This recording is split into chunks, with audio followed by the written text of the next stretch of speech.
Malaysia semakin bimbang, meningkatnya aktivitas militer China di kawasan perairannya. Namun askar Malaysia memilih bersikap menahan diri dan tidak melakukan konfrontasi langsung terhadap kehadiran kapal China. Memang askar Malaysia ini sangat baik hati.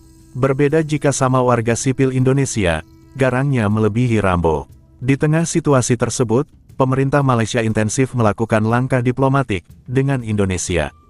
Karena dinilai, Indonesia memiliki pengalaman dan posisi strategis dalam menjaga stabilitas regional, jadi perlu dimanfaatkan oleh Malaysia. Berharap Pak Prabowo dapat berperan sebagai mentor, guna meredam potensi agresif China terhadap kedaulatan Malaysia. Mari kita simak video lengkapnya. Menteri Pertahanan Republik Indonesia terima kunjungan kehormatan Menhan Malaysia Yang Mulia Dato Seri Muhammad Khalid Nordin di kantor Kementerian Pertahanan Jakarta. Dalam pertemuan ini, keduanya membahas penguatan kerjasama di bidang pertahanan. Prabowo Subianto dalam ketenteraan harus dimanfaatkan sepenuhnya oleh rakan-rakan dalam ASEAN, khususnya berkaitan Laut Cina Selatan. Mat Syukri berkata dengan pengalaman Prabowo dalam ketenteraan dan pertahanan, negara yang terlibat dalam konflik Laut Cina Selatan dengan China boleh menjadikan beliau sebagai mentor untuk meluruskan isu geopolitik tersebut. Dan akhirnya hari ini Indonesia merupakan satu sebahagian daripada negara yang menjadi benteng untuk pertahanan di Laut Cina Selatan itu sendiri. Di kalangan negara-negara ASEAN itu sendiri, betul-betul kita nak berhadapan dengan kemarahan China, Filipina, Vietnam, Brunei, Malaysia, supaya dia menjadi satu meja rundingan untuk membolehkan apa pilihan tindakan yang boleh dilakukan oleh negara-negara ASEAN yang mempunyai sempadan dan kepentingan berpotensi tinggi mengenai Laut Cina Selatan itu sendiri. Jadi dia kena ada satu caucus, satu komiti, satu jawatankuasa, task force yang mungkin Bapak Prabowo boleh mencadangkan sesuatu perkara yang melibatkan kesemua negara yang terlibat dengan masalah ataupun konflik yang melibatkan hubungan Malaysia-China mengenai Laut Cina Selatan itu sendiri atas kapasiti beliau dan pengalaman beliau sebagai orang yang pernah terlibat dengan strategi ketenteraan dan juga strategi keselamatan.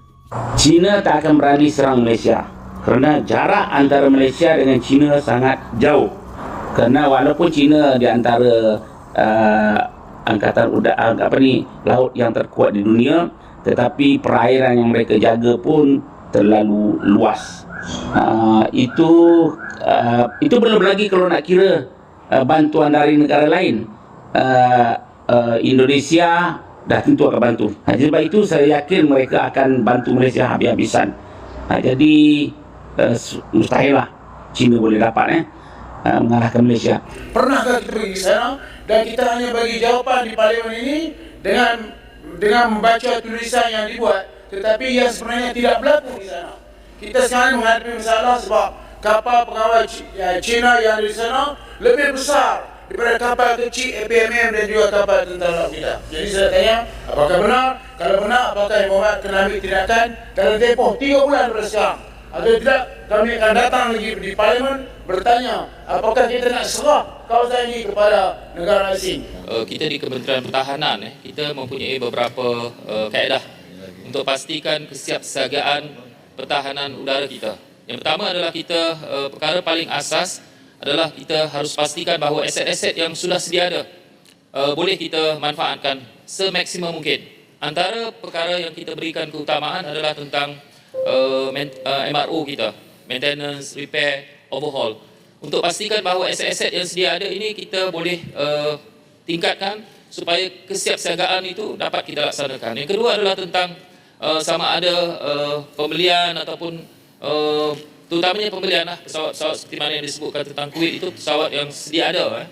Jadi kita ada dua, sama ada kita membeli pesawat-pesawat yang sedia ada terpakai maupun kita melengkapkan aset kita dengan pesawat-pesawat baru. Sebab itu kalau kita lihat di Kementerian Pertahanan, kita memang mempunyai perancangan dari segi kemampuan pertahanan udara kita sehingga tahun 2055. Sebab itu kalau kita lihat dalam perancangan-perancangan kita itu memang antara perkara penting kita adalah guna tenaga kita, sumber manusia kita. Kadang-kadang ada aset tapi guna tenaga tidak bersedia juga, tidak mampu. Begitulah juga kalau kita ada guna tenaga tapi aset kita juga tak ada, Tapi ini juga harus kita lihat. Sebab itu kita ada keseimbangan ini. Sebab itu kita dalam negara melalui Kementerian Pertahanan seperti mana yang disebut, walaupun kita membatalkan hasrat kita untuk mendapatkan pesawat terpakai itu, tapi kita dalam perancangan kita dengan pesawat yang sedia ada, kita akan tingkatkan penyelenggaraan supaya semua dapat dimaksimalkan. Dan dalam masa yang sama kita tahu bahawa kita sudah ada komitmen pembelian pesawat daripada Korea Selatan, dan kita tahu bahawa kita dalam skedul itu untuk dapatkan pesawat-pesawat baru. Dan saya fikir itu tidak mengganggu pelan perancangan kita untuk pastikan bahawa pertahanan dan kawalan udara kita sentiasa berada dalam keadaan kesiapsiagaan yang maksimum. Itu saja jawapannya. Yang berhormat Datuk Pahat. Terima kasih Speaker. Soalan teman saya, Tuan Menteri.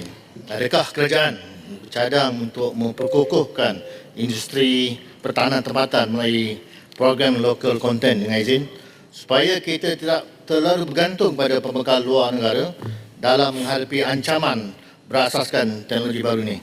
Terima kasih. Yang berhormat Menteri, sila jawab. Terima kasih Mohd Datuk Pahat atas soalan yang dikemukakan. Datuk Yang Bertua, kita tahu bahawa langkah kehadapan kita adalah bagi kita memastikan bahawa pertahanan kedaulatan negara kita ini sentiasa dapat kita jaga. Kita tak boleh lari daripada membangunkan industri pertahanan negara. Itu memang kita takkan boleh lari. Kerana kalau kita terlalu bergantung, ini memang kita akui, dia bukan sahaja melibatkan teknologi itu, tetapi sebenarnya dia juga melibatkan kos kita. Kadang-kadang kita mungkin boleh ada keupayaan kewangan, tapi sampai bila keupayaan itu mampu untuk kita menjaga keamanan negara kita. Sebab itu kita perlukan teknologi tempatan. Sebab itu kalau kita lihat kita di Kementerian Pertahanan, kita memang sudah merubuhkan Majlis Industri Pertahanan Negara yang berhormat Menteri sendiri yang mempengerusikan, dan kita juga sudah memastikan bahawa industri pertahanan negara bukan sahaja melibatkan industri kita, tetapi bukan kita kumpulkan industri saja, tapi kita melibatkan universiti-universiti juga, pusat-pusat pengajian tinggi juga. Kerana kita tahu bahawa industri pertahanan itu harus juga melibatkan beberapa perkara tentang kajian dan masa depan pertahanan negara. Sebab itu macam tadi disebut oleh Datuk Pahat, tahun lalu kita sudah membangunkan kerjasama antara Kementerian Pertahanan melalui strike pusat penyelidikan kita dengan beberapa universiti bagi pembangunan drone juga. Kerana kita tahu bahawa di samping kita melihat drone yang sedia ada di pasaran itu, kita memang harus membangunkan industri pertahanan kita, dan termasuk kalau kita lihat dalam konteks maritim kita.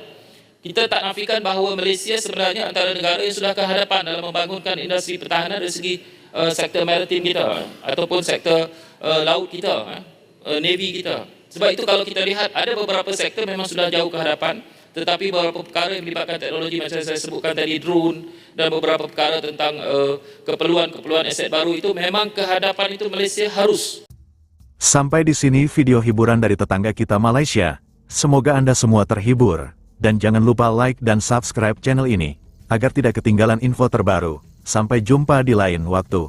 Wassalamualaikum warahmatullahi wabarakatuh.